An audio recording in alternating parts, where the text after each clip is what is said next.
नमस्कार, स्वर्णिका विलेज लाईफमध्ये सर्वांचं सहर्ष स्वागत। आज आपण बघणार आहे साडीला पिको फॉल कसा करायचा ते।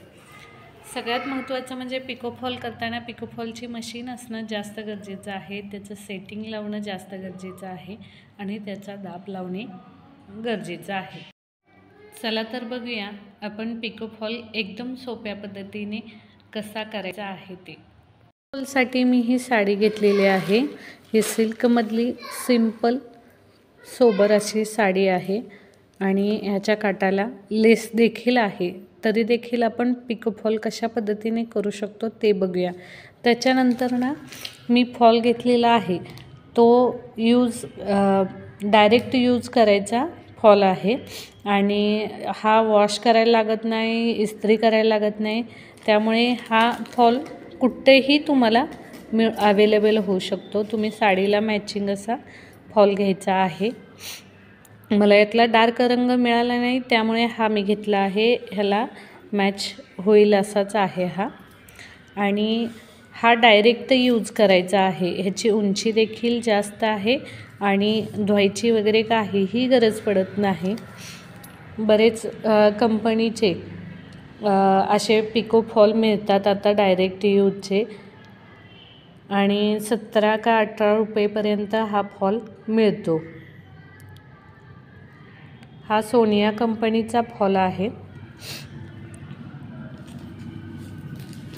काय होतं, पहिलं आपण जे धनश्रीचे वगैरे धुतलेले जे फॉल वापरत होतो त्यामुळे काय व्हायचं की हा जो इस्त्री केल्यानंतरचा भाग आहे हा पूर्ण असा आकसल्यासारखा किंवा रुंद झाल्यासारखा व्हायचा।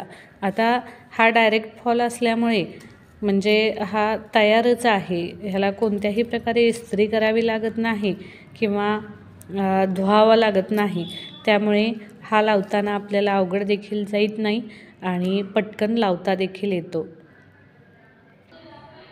आता ही माझी कोयनाची पिको फॉलची मशीन आहे, खूप छान चालते। बरेच दिवसापासून मी हिचा वापर करते आहे आणि पाठ देखील चांगला राहिलेला आहे। 8-10 वर्ष तरी झाली असतील ह्या मशीनीला।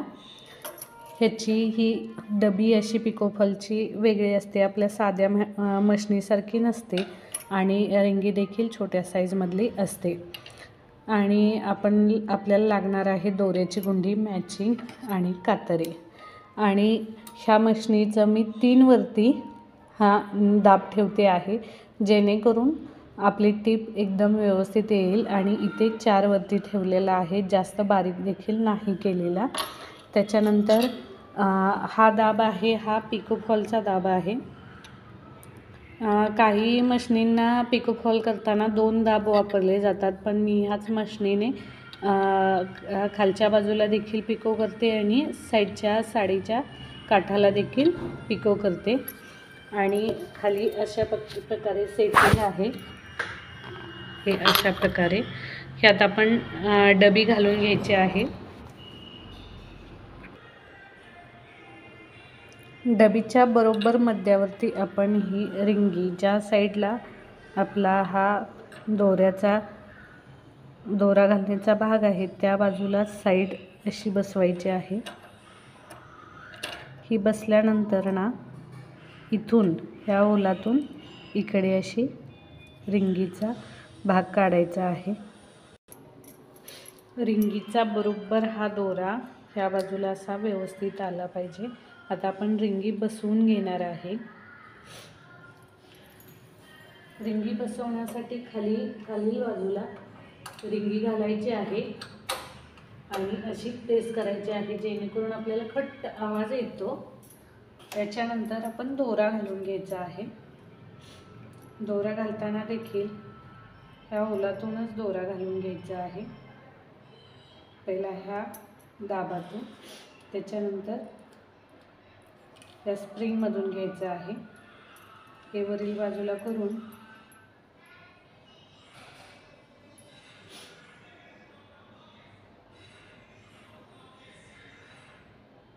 यातून दोरा ओढून घ्यायचा आहे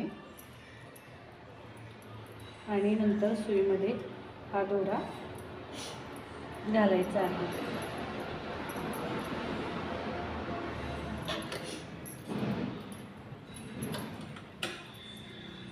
अशा पद्धतीने आपल्याला हा दोरा आणि डबी घालून घ्यायची आहे।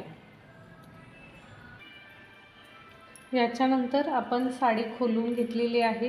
ही आहे साडीची सरळ बाजू आणि ही आहे उलटी बाजू। तर उलट्या बाजूने आपण पिको करणार आहे। आणि दुसरी गोष्ट म्हणजे याचे धागे वगैरे एक्स्ट्रा असतील ते कट करून काढायचे आहेत। आणि सुरुवात करताना सगळ्यात पहिल्यांदा तर आपण म्हणजे पहिल्या थीमनुसार असं इथून चालू करत होतो पिको मारायला। आता इथून न चालू करता आपण इथून पिको करायला चालू करायचं आहे, जेणेकरून पुन्हा आपल्याला इकडं मागं जायची गरज पडणार नाही। त्यामुळे आपण इथूनच पिको करायला सुरुवात करायची आहे।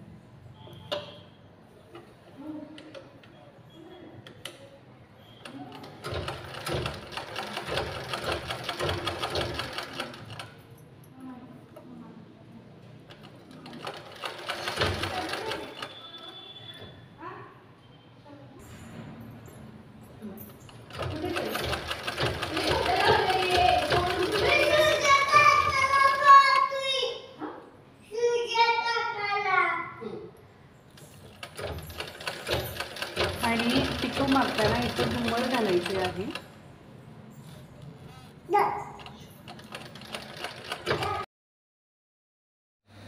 हा गोट मारताना साडीचा काठ बरोबर पिकोच्या पेचात व्यवस्थित उभारला जाईल किंवा त्याचा गोल रोल होईल अशा पद्धतीने घ्यायचा आहे आणि पूर्ण काठाला टीप मारून घ्यायचे आहे।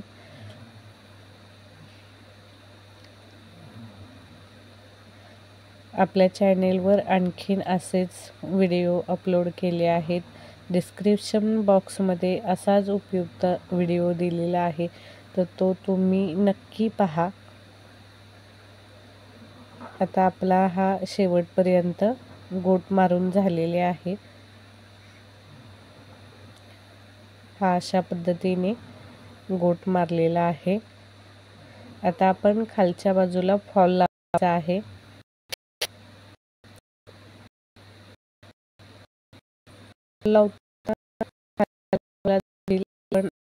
मारून घेणार आहे। फक्त ह्या एकच करायचं आहे, पण वरती दुमडून कापड घ्यायचं नाही, बरोबर 2 इथे सोडून पिको मारायला सुरुवात केलेली आहे आणि त्यासाठी पिको मारून घेतला आहे। डायरेक्ट फॉल आणि साडी धरून मारायची नाही, थोडा पिको मारून घेतलेला आहे आधी। आता अशा पद्धतीने सरळ स्ट्रेटच मारायचा आहे, त्याची दुमड घ्यायची नाही, जेणेकरून काठ उचटला जाणार नाही अशा पद्धतीने। आणि फॉल देखील ओढायचा नाही किंवा सैल देखील सोडायचा नाही। अशा पद्धतीने साडीच्या बरोबर काठाबरोबर आपण पूर्ण फॉलला दुमड घालून टीप मारलेली आहे। पुढच्या काठाला आपण दुमड घातली आहे। हा आपला फॉल लावून झालेला आहे। आता याच्यानंतरची जी महत्त्वाची प्रोसेस असते की हातशिलाई घालताना काही वेळेला साडीला घडी पडते किंवा फॉलला घडी पडते किंवा तिरका फॉल लागला जातो। ह्यासाठी आपण काय करायचं आहे, तर हा जो फॉल आहे याच्या वरच्या बाजूला जी आपण हातशिलाई घालतो ती आपण घालायच्या आधी 5 नंबरची साध्या मशीनीची टीप मारून घ्यायची आहे। अशा पद्धतीने पूर्ण टीप मारून घेतलेली आहे, जेणेकरून आपला फॉल उचटला जाणार नाही आणि आपण कुठेही बसून हातशिलाई घालू शकतो। सगळ्यात पहिल्यांदा तर मी 2 टीप घालून आवळ गाठ मारून घेतलेली आहे। आता याच्यानंतर काय करायचं आहे की सुई खाली ओवायची आहे, आपल्या बोटाला टोचवायची आहे आणि वरती काढायची आहे। अशा पद्धतीने सुई बोटाला टोचायची, वरती काढायची, जेणे खालच्या साडीचे फक्त 2 ते 3च धागे वर येतात। असं एकदम घालून तुम्ही पूर्ण धागा ओढून घेऊ शकता, याची काही गाठ वगैरे काही बसत नाही। आणि आपण टीप मारल्यामुळे फॉल आणि साडी ह्या दोन्ही गोष्टी ॲडजस्ट करायची वेळ पडत नाही किंवा पाठ घेऊन बसायची पण गरज पडत नाही। अशा पद्धतीने पूर्ण साडीला आपण हातशिलाई घालून घ्यायची आहे। हात शिलाई आणखीन एका प्रकारात आपण घालू शकतो, ते म्हणजे क्रॉसमध्ये. पण फॉल लांबडा असल्यामुळे आपल्याला ते घालायला अवघड पडतं. आता आपण पूर्ण साडीला ही अशा पद्धतीने हात शिलाई घालून घेतली आहे.